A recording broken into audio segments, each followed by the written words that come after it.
All right, YouTube, it's time to weigh in on Milo's suspension from Twitter. Milo Yiannopolous, sort of a vaguely alt-right figure, conservative, celebrity of sorts. He's also gay, which makes his permanent suspension, I guess, funnier, considering the far-left source of, doling out that punishment on him. I reviewed the tweets that his handle was Nero, at Nero.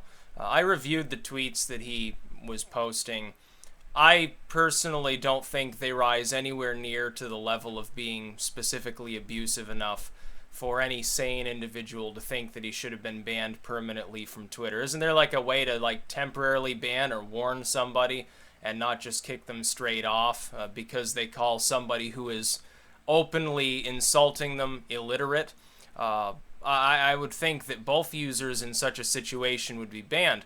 Now, we've got to preface this by telling a little bit of backstory about the whole fiasco. What happened is that Leslie Jones, the Black Ghostbuster, was being harassed and abused on Twitter by conglomerates of trolls that were photoshopping, sometimes poorly, tweets with her handle, posting them, mentioning her, saying, "Oh well, you're such a bigot, you're such a racist." Now, a few of these tweets were real and actually was like evidence of her bigotry.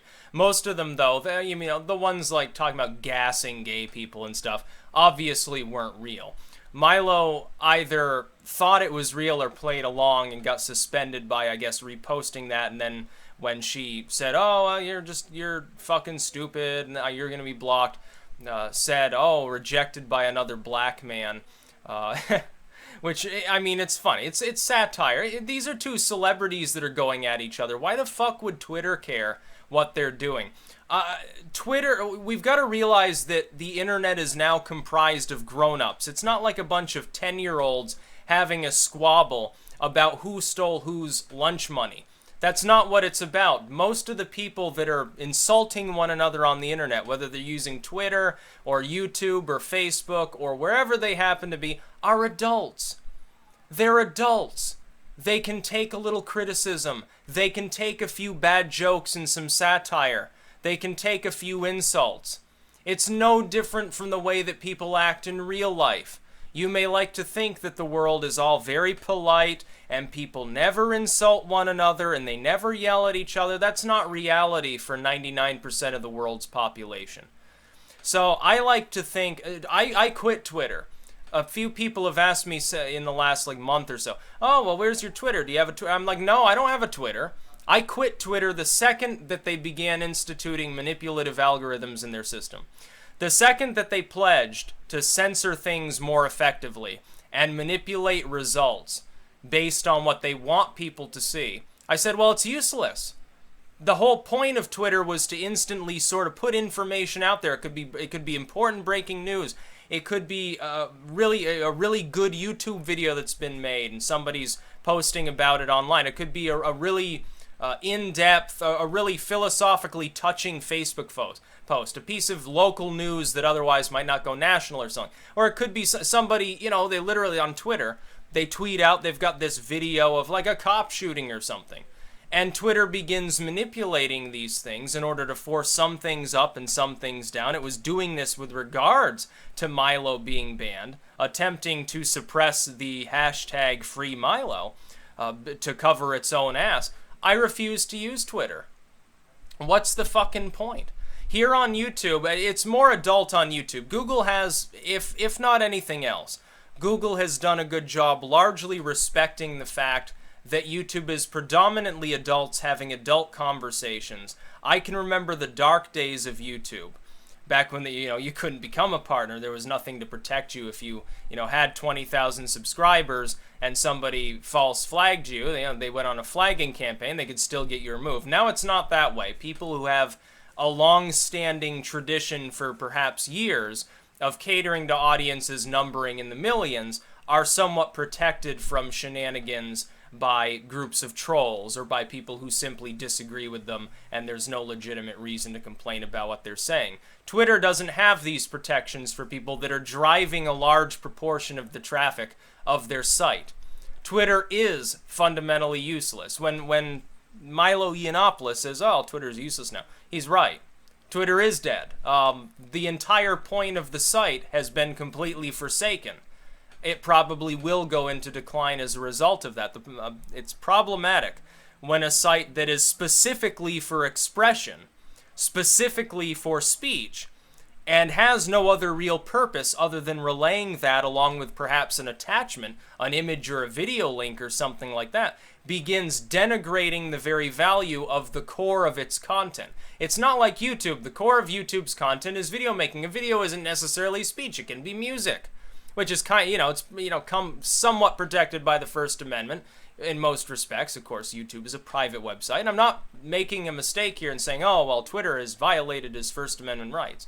Well, in a perfect world, we would extend the Constitution to private companies if they are involved in the exchange of information on an infrastructure that you could construe as being important for public safety and national security. I would like to believe that that would be the perfect way to redefine what the internet is. I think there should be no censorship specifically for adults that are using the internet. But Twitter, as of the moment, they have the right to ban this user, but they're pissing off tens of thousands of people in doing so, starting a schismatic political war on Twitter, which is still raging as we speak, that is spilled over onto every other site.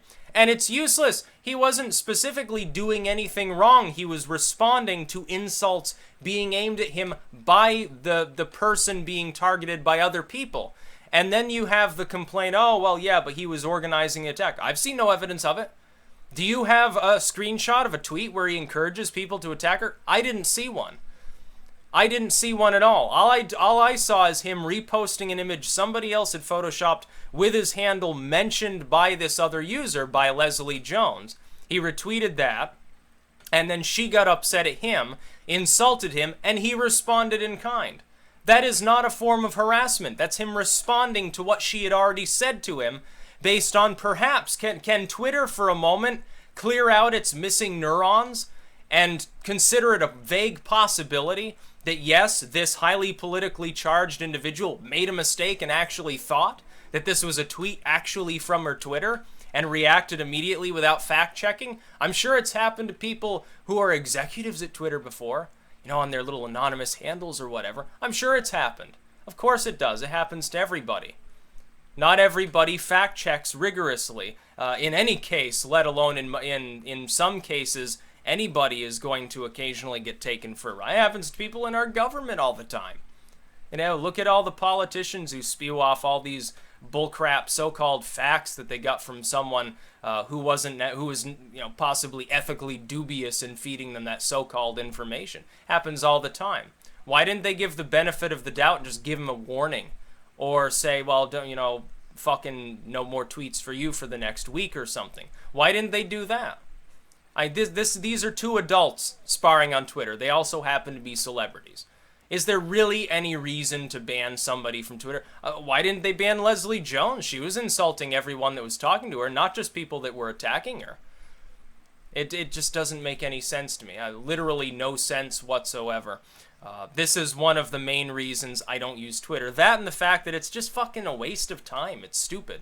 Unless you get a phone and you're like tweeting all day. It's really, I'm a laptop user. I don't carry around a smartphone and go on Twitter and YouTube and all these things. I don't even own a smartphone, and I never will. I'm not interested in that sort of thing, that sort of subculture of tech literate individuals. I'm really more interested in laptops.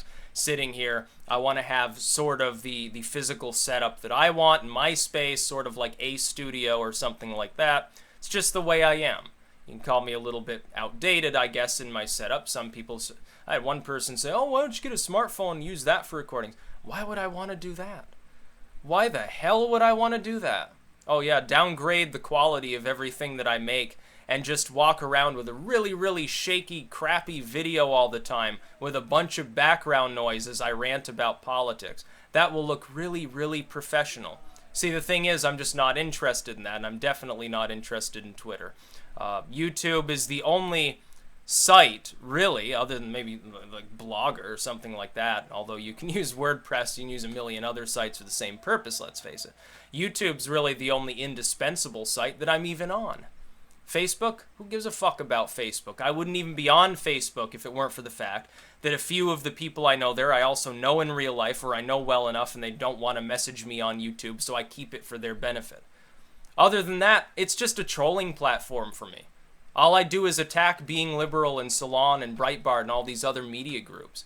Or Fox News when they post something fucking stupid. I troll them all. That's kind of why I'm there. That's the only form of entertainment to be had on Facebook anymore. No more vampires versus werewolves. No more bumper stickers. None of that cool stuff we had before Timeline. It's just all fucking gone now. So what's the point? It's just a platform where you pretend that 90% of the people on your friends list are people you've actually spoken to off of Facebook.